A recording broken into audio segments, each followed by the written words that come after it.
Hey guys, El Zorro Plateado. I El fucking Huevo love it. Negro And Huevo. Conmigo. The Ego The tusk. and the tusk. Black egg, the silverfox, and the tusk. Not the black tusk. I wish it was a black tusk. Having a good time here in Cali, Colombia. Don't notice the fact that I just spilt coffee all over my shirt. That's very uncool. But it's actually very sexy in Colombia to Colombian women. See coffee all over you. It's a natural aphrodisiac. Before I die, just wanted to do a quick video for you guys on the need to be charming and romantic if you want to date very feminine women. So this is kind of applicable to Latin America. Would you say it's Colombia, Mexico, the same? I would say, yeah. I would say definitely any Latinas. This is Latina 101. I would say it's broader than that because any woman that's extremely feminine is going to tap into the same kind of hardwired programming. Okay. But 10 times more so for Latinas. Even to the point that if you don't get this, we get a lot of guys that are British or what have you, and they start dating, or Americans, and they start dating Latinas, and it just doesn't jive because the guy doesn't understand that he's just not creating fire with her. He's doing what's cool in the West. He's playing it cool. Literally the worst thing you can do with a Latina, because you're basically pouring you're pouring water all over her fire, right? Okay, sure. So for me, I look at it like Latinas basically are born and raised with the fantasy of, and it's true in the West as well. You know, if you look at romance movies like Nicholas Sparks movies, women in the West. Nick Cage? I've heard. It's a different person. Who's Nick Sparks? Nicholas Sparks is like a romance writer, movies and whatnot, right? Okay. Sure. And so like The Notebook or I don't know what other ones. But I highly recommend you guys should watch them, honestly, because it shows you not so much how to be romantic, but it shows you what women are craving. Mm-hmm. Like the fact that this guy can write a book, or maybe it's even a woman doing it, I don't know who the person is, but the fact that they can write something that meets the needs of all these women shows you exactly what the women are craving to experience. And in my opinion, that's what we're doing when we do daygame. I don't even think of it as daygame. I think of it just as being a high-value man that interacts with women in such a way that they get to experience what they're fantasizing and craving to experience. Okay. So I look at it like what I've said to my students is basically... Don't die. Not now. Only one more video. What I usually say to my students is, you know, you want to look at it like you are basically, as the masculine man, you are creating the stage for her connection with you, her movie with you, to start and to grow. And so when you're trying to figure out how to interact with a girl, if you think about how you would see it in a romance movie, that's probably not far off from how you should react to the girl. So, you know, it's really romantic in a movie if you see a girl walking across the street and some guy runs across and says, "Oh my God, I had to stop you. I saw you. I'm on my way to work, but you're so beautiful," whatever. It's like, that's how it is in the movies, because that's how it is that's how women crave to experience it. You know, and so what we do is simply give women what they're craving. So we wanted to talk a little bit about exactly what does it mean to be romantic and charming. First off, Ege, why don't you give us just a quick idea of what has it been like for you to kind of see charm and romance up close? What stood out to you over the last couple weeks? It's been pretty good. I think what really stood out to me was first, like, the question of what would make this a romance movie. And I use that when I'm approaching, I use that when I'm on dates, I use that when I'm interacting on a second date, third date, whatever it is.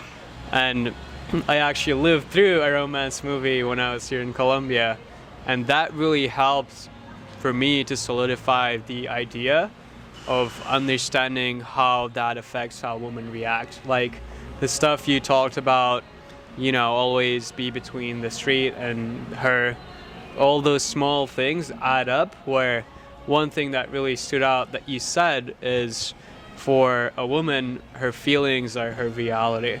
So a lot of the time when you view things as a romance movie, you're tapping into that idea of making her feel a certain thing, and then through that you're establishing a connection. Yeah, I want to, highlight the fact that this isn't manipulation. The way that you say it, because you say things so logically, the logical idea behind the premise. But in reality, you're just entering into a romantic movie with her.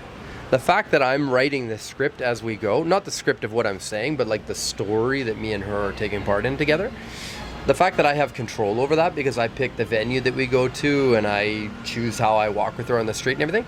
Okay, yeah, so I have control over that. But it's very different than some bloke trying to be manipulative and play her, right?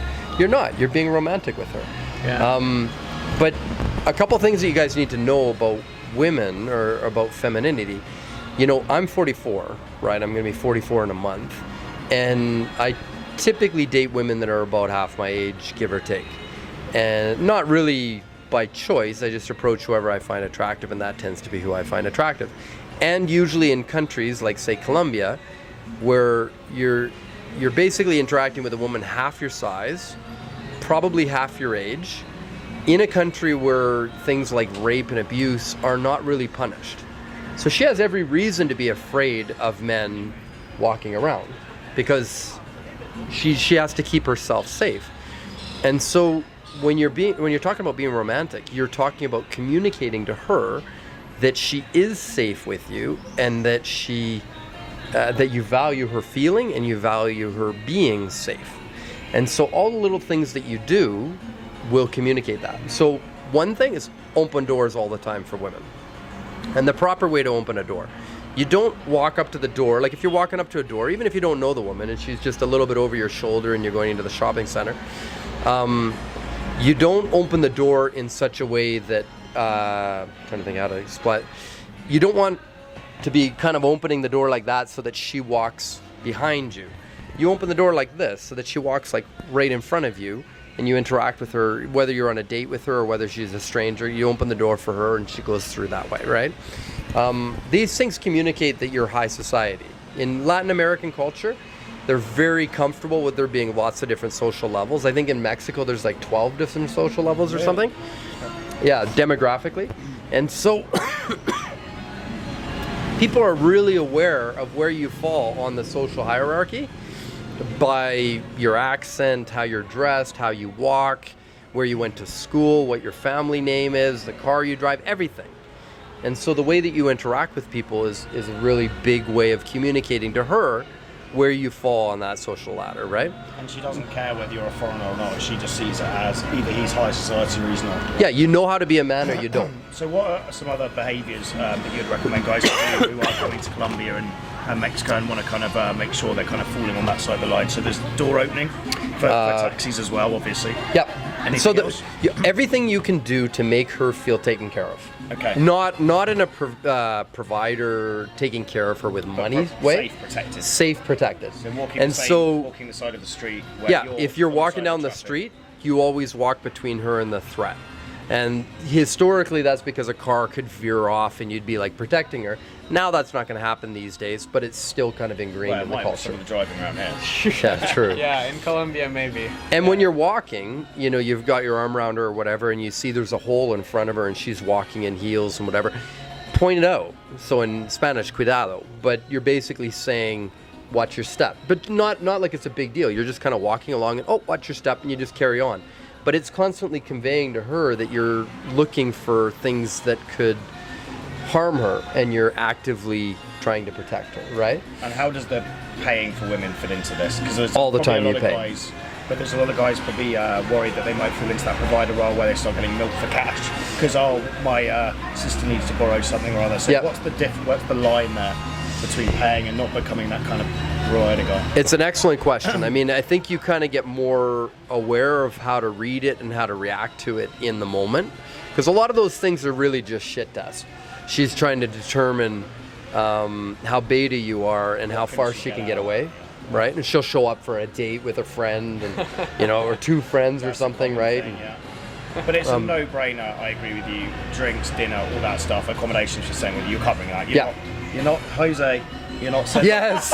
Yes. Spreadsheet. Don't make Clint do that laugh. Do not fucking send her a spreadsheet. Fucking laugh. Yes. We've got okay, so no one knows who Jose is, so we're going to tell the story. Oh, fuck, that was so funny. Okay, Jose, I totally apologize because I'm going to lambaste you here. That's all good. But so there's a group you're chat. Latino and you should know. There's a group chat of like 200 guys, right? Yeah, so you've got like your upper tier chat or whatever, right? Which is like the top, I don't know, the 5 guys that are most serious or 15 guys that are most serious on the group chat moved up to your upper tier of like premium WhatsApp coaching, right? And so one of the guys on that posted that he went on a weekend away road trip with his girl, had an amazing time. She was so romantic, everything was so romantic, it was the end of the world, it was fucking amazing. And she's a Latina, he's a Latina. Yeah. And then because she's older than him and makes more money than him, and she said send me the receipts so I can pay you half of whatever it costs because it's fair. So he did. But him being a logical engineer actually did. And he actually made like a spreadsheet and like just delivered to her color coded. And then she ignores him and he's like going, why? Why is she now ignoring me? I mean, look, 101, Latina 101, yeah. You're paying for the fucking girl, right? Yeah, and you never listen to what women say. You have to understand what masculinity and femininity is. That's your job as a masculine man. If you don't understand that, you're going to get devoured. Women say whatever they say, but it's not to be taken seriously. My favourite part about that was, so he posted the thing, you're asleep because of the time difference. And a few of us offer him advice, and you come on, read that message, and obviously because you've got experience travelling around Colombia, Mexico, all this stuff, all you put is just this fucking howling, hysterical laugh directed at him, which is, you know what, it's just part of the game, but we've lost it just listening to that laugh. Yeah. That was so funny. I still listen to the laugh onto the end of this video as the outro. The funniest thing, I didn't even think of it. I just was like, oh no. That was so funny, right? But that's a classic. Okay, it's sounding like we're mocking, but we're not. We're not. It's a lesson to be learned, right? Well, and it's super, super, super common, because in the West, and to some degree even Latin America, is polluted with femme-centric Western teaching, right? And we're taught that masculine and feminine is the same, and men and women are the same, and everything's the same. It's not the same, right? So here, everything you're doing is trying to communicate to her that she's special, that you think highly of her, that she's safe with you, that she's important to you. And so all these little things that you say, well, you know, like what does it matter if you pull her chair out? Well, it matters because you're showing respect for her, right? And so you do it. And if you put her in a taxi, you open the door. Yeah. You know, at the end of the day, you get her home safe. So you get an Uber or you get her a taxi. And what I used to do, especially if it's like not in the best area of town or something, or if it's late at night and you know that she's going through not the best area or something, right? Here in Colombia, I'll put her in a taxi, and then I'll make it obvious so the guy can see. I'll take a picture of the side of the taxi, which has like their registration number on it. And then I would even sometimes say openly to the taxi driver, like, she's someone really special to me. Or no, how would I say it? This girl's really special. She's under my protection, so be careful, or something like that. I mean, I know stories here of like taxi drivers. Remember the 18-year-old Venezuelan girl? Mm-hmm. So in Cartagena, the night before I went out with her, she had got mugged by a taxi driver that like clubbed her over the back of her neck and stole her phone and her cash. Crazy. And then, so when I was talking with her, she was actually like, oh, my neck is sore. Why is your neck sore? And then she told me the story, right? So, I mean, it happens. So I'll do stuff like that partly to keep her safe and partly to communicate to her, look, you're really safe, right? There was, remember the Barranquilla girl that I jumped out of the taxi for? I went to Barranquilla and I was taking the taxi from the bus station to my hotel. It's like 10-minute bus ride, or taxi ride. And about halfway through, I see this girl. She's just fucking divine. And so I say to the taxi cab driver, this was totally stupid, by the way. I say to the taxi cab driver, just pull over here and just stop. And so I jump out to go talk to her, which is really romantic. But but I left all my bags in the car, which was really fucking gringo. Thankfully, he didn't leave. He was watching me and he thought it was funny, but he could have just drove off with everything I owned. So don't do that. But on the flip side, great interaction. She was totally romanced. We went out one time. She wouldn't even let me kiss her. And, but we had a great time and whatever. I was leaving the next day. But when we left the date, we went out into the street and it was dark and it wasn't the best area. And she's like, oh no, you're the gringo, so I'm gonna like make sure that you get into a taxi. And I was like, well, no, that's insane. You're a beautiful woman. Like, you're taking the first one. And we actually fought over it. And then I just walked into traffic and I grabbed a taxi and I just put her in the taxi and took a picture of the side of it and WhatsApped it to her and then got my own taxi. Then about, I think 2 days later, she messaged me and she's like, where are you right now? And I was like, oh, I'm in this other city. It's about a 5-hour bus ride away. And she said, long and the short of it, she came up to that city. We hadn't even kissed. She came up to that city to spend the night with me on her own dime. I think largely because she felt so protected and safe. She knew that it was fine to come over and spend time with me. Yeah, I think it's a massive thing here. A lot of dates you've had in Colombia have been in shopping centres. And the reason for that is just to make sure you're not a fucking weird guy, right? And so you've got that protection of public safety, girls turning up with guys, other girls kind of just, we see it as a test, but really it's to make sure you're not a fucking serial killer. And then once you realise that, they realise that, they kind of, the pieces go away and you're just one-on-one. One question I wanted to ask, because I like this whole narrative, and I think it massively plays into how women see daygame, which is, fuck, this guy came up to me, we had chemistry, he entered my reality, he's made it better. I love that kind of idea of a romance story, and that's why women love daygame and women really respond to it. I guess it's a romance tale with all kind of the, not being beta provider, but being kind of the gentleman protecting guy up to the point of having sex with them. Yeah. But then it turns into 50 Shades of Grey. Rather, okay, yeah, but it's like the one makes the other better, because like you have two sides of that coin, right? And for me, because I'm like, so I'm 44 and she's 22, so there's like the natural age play thing, right? Whereas like the guy taking care of her, the coach, the whatever, right? That's kind of like opening her reality into things that she never imagined before, right? Sure. And I think in the West, a lot of guys think that if you're romantic, it shows that you're beta, and it's a total load of shit. There is that kind of not understanding, but yeah, that's something I think you get kind of tainted with that brush. But yeah, it's important to realise, and I've learned it a lot from you guys because you spent a lot more time in Colombia this year. You've kind of experienced it, that it's being protective. There's a difference. Romantic protective for Latina women is massively important. Huge. Obviously, you've got to fuck them well. Yeah. But that's a part two of it. And that actually kind of sets the stage for it, because then once you've got all that, you get into the bedroom and she just fucking, like, she'll just let herself go. Because she literally feels safe. Yeah. So it's like, it's the classic thing of like, when you talk about... Yeah, when you talk about like, blindfolding her and tiring her up and having a safe word and all that kind of shit, you can only do that because she feels so safe. Please tell me your safe word is El Zorro Plateado. And she's got to show a fox emoji on her phone. She just has to say Zorro. Zorro. Yours has got to be Huevo Negro, and mine is Conmigo. Tusk. That's my safe word. Or my safe word, her safe word. You don't have your safe word. Baby, stop. It used to be Please banana, stop. now it's Conmigo.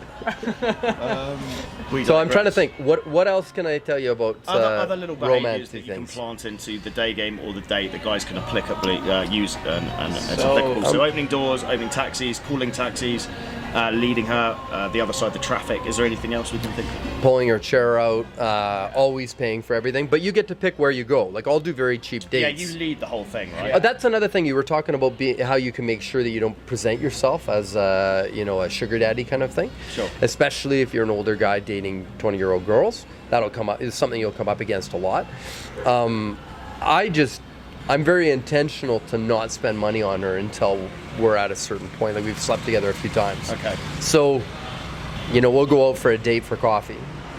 It's $8. Yeah, just of course I pay.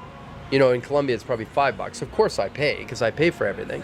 But I also get to lead and decide where we go. So we grab a coffee and go for a walk, and it costs $5. That's not about being cheap. I mean, even if I had the money at the particular time, it's about making sure that I frame myself, making sure that we both understand the value of spending time with me is me.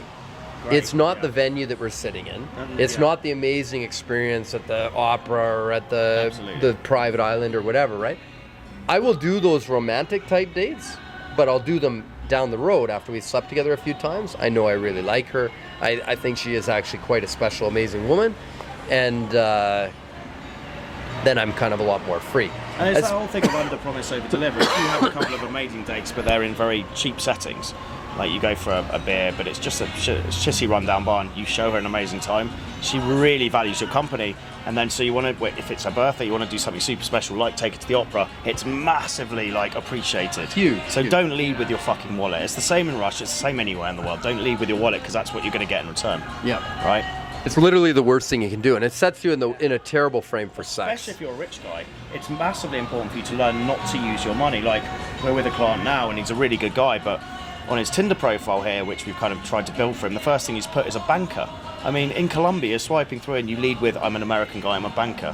You're setting yourself up for fucking disaster. You're actually drawing in gold diggers, right? So, basic stuff like that. Don't communicate you have loads of money, don't lead with the money. Hold that back, you know. Humble, again, that humble bragging element. And there's no reason to even talk about it. I don't even tell women what I do. What do you do? Oh, I'm in business. What do you? What kind of business really stuff? I do businessy things. Make a joke about it and then talk about her. The job title is not important. They don't give a fuck. If you make them feel a certain way, they don't give a shit. If you're trying to get her into your reality, you've got to still show you can provide for her, but she doesn't care about the job title itself. That's the key difference. And she can tell. Like, I mean, obviously, if I'm traveling here, you know, she'll say, how long have you been in Colombia? You've got a good watch, you know, women notice this stuff, right? And she'll be like, how long have you been in Colombia? Oh, about a month now. Oh, is this your first time? No, it's my 5th. Oh, when do you leave and go home? I don't know, a couple more months. I'm not really exactly sure. I don't need to say any more than that, which is all just kind of basic truth stuff. And she already knows I'm upper tier, because most guys don't do that, right? So, other romantic things you can do. That don't put you into provider role, but they're kind of Latino romantic as well, kind of other things. You know, an important one is opening doors, but like open the door to go into the place, open into the cab or whatever.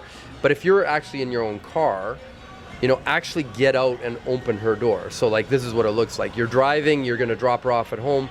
You stop, she goes to turn and open her door. You put your hand on her leg and say, right, hang on a second. And then like, get out in the rain or whatever, walk around and open her door.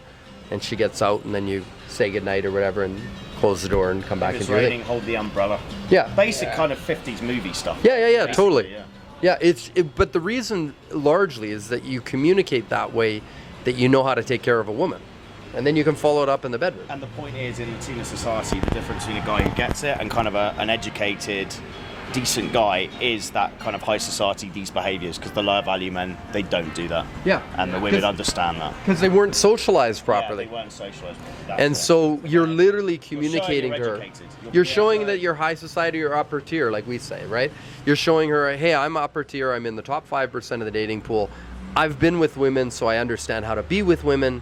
I understand women, and I understand how to date women. What woman's not going to want to be with that guy? I like it. Yeah, cool. Anything to add, Eaglepuss? Which is like a fluffy kind of toy. It does. That was me in high school. A couple of things. You're a larger man, but now you're in shape. A couple of things that I've been doing just because it was fun for me. The first one is constantly when I'm on a date, like I will ask myself what would make this more romantic. Okay. So a couple of things that I did when I was here is, if I'm taking pictures with a girl and I have the physical strength to carry her, I will, for one of the pictures, I'll just pick her up. Nice, man. And then a lot of the time she'll be like, what the fuck? And then she'll be like, oh my god, I love this. Yeah. And then like you're turning a mundane moment into something memorable, because realistically, first it shows that you're confident just like doing something. And then second, yeah, she's probably taken pictures with guys before, but how many guys have picked her up in a picture? That's very cool. And sometimes and then you can build on that when you pick her up in bed and you toss her on the bed. Seriously, that manhandling side of things, it's like a natural progression of that romance. If she feels safe with you, she'll let you flip her all over the place. And also they're pretty small hair, so yeah, it's a good workout, just throwing her around a bit. yeah 20 bicep pull. Saves going to the gym. That's your workout. Look at what tossing those chicks around. Tusk has never even gone to a gym. It's entirely just lifting women. Exactly. The second thing is, you said it also carries into the bedroom, and I think that's another thing to mention, because like if you do those behaviors and then you follow it up by being caring in the bedroom, then you're providing an experience not many people can match. Because just by like focusing, one of the things you told me the first couple of days I was here was, just by focusing on the girl in the bedroom, you're ahead of like 90% of the guys. Because most guys focus on, you know, getting themselves off and just fucking off. Do you want to? Yes, this is a good soapbox point. Most of the time you make the girl come first, is what you're saying. Yeah, like guys, if you don't know, okay, so if you've had sex a few times or a bunch of times or a ton of times, and you're in the 90-95 percentile of guys, when you can make the mental shift to understanding that if you're with her, for her, it's so much more incredible. Like, you show up and you fucking start actually thinking about ways that you're just gonna blow her mind. Fucking go down on her right away, make her come a couple times, then flip her on her back, then do this, then do that. I'll be with chicks sometimes, I'm like, I don't even need to come. Like, we can go for hours, and if I don't come, I don't even give a shit. I'm so fucking full, like I feel so satisfied. Most guys are just addicted to getting their rocks off. Like, they use women the same as they would a fucking porn video. And that's all they're looking for. They meet some chick in a club and they're just gonna fuck her like rent a vagina, right? So fucking pathetic. And that's literally what women have to put up with 95% of the time. And if she experiences you being with her and actually giving her a mind-blowing experience, fuck, she's gonna want to be with you over and over and over. Like, it's a no-brainer, right? Once you get to that level, then when you're interacting with a girl, you know that you can give her something that very few guys can, and it changes the whole way that you interact. It changes the whole reason that you interact. Yeah, it even changes your approach, because then you're not approaching to get something for yourself, but you're actually approaching because you know you can provide an experience that not many people can. Yeah. So it changes the whole dynamic of everything, really. It's literally the definition of being in the upper tier. When you're in the upper tier, you know that your cup overflows, so you're there to give to her something fucking incredible and mind-blowing, even if it's just for a night, right? And that's very different than being in this poverty mindset where you have to like trick chicks into bed so you can take sex from them, like a consumer or something like that, you know? Que feo. Like a what? Like a consumer. Oh, consumer. Yeah, I think it's a great topic. I think it's a good way of putting it as well. Cool. I'm all good. Yeah, I'm done. Cool, guys. Any Take care, guys. Comments below, as usual. If you're not in Tusk's WhatsApp group, you're a fool. Definitely hit up Tusk. Get in his WhatsApp group. Super helpful for learning about women. Put you in the WhatsApp group. Yeah, and enjoy Clint's laugh. Yeah. Yes. Oh yeah, that's coming right now.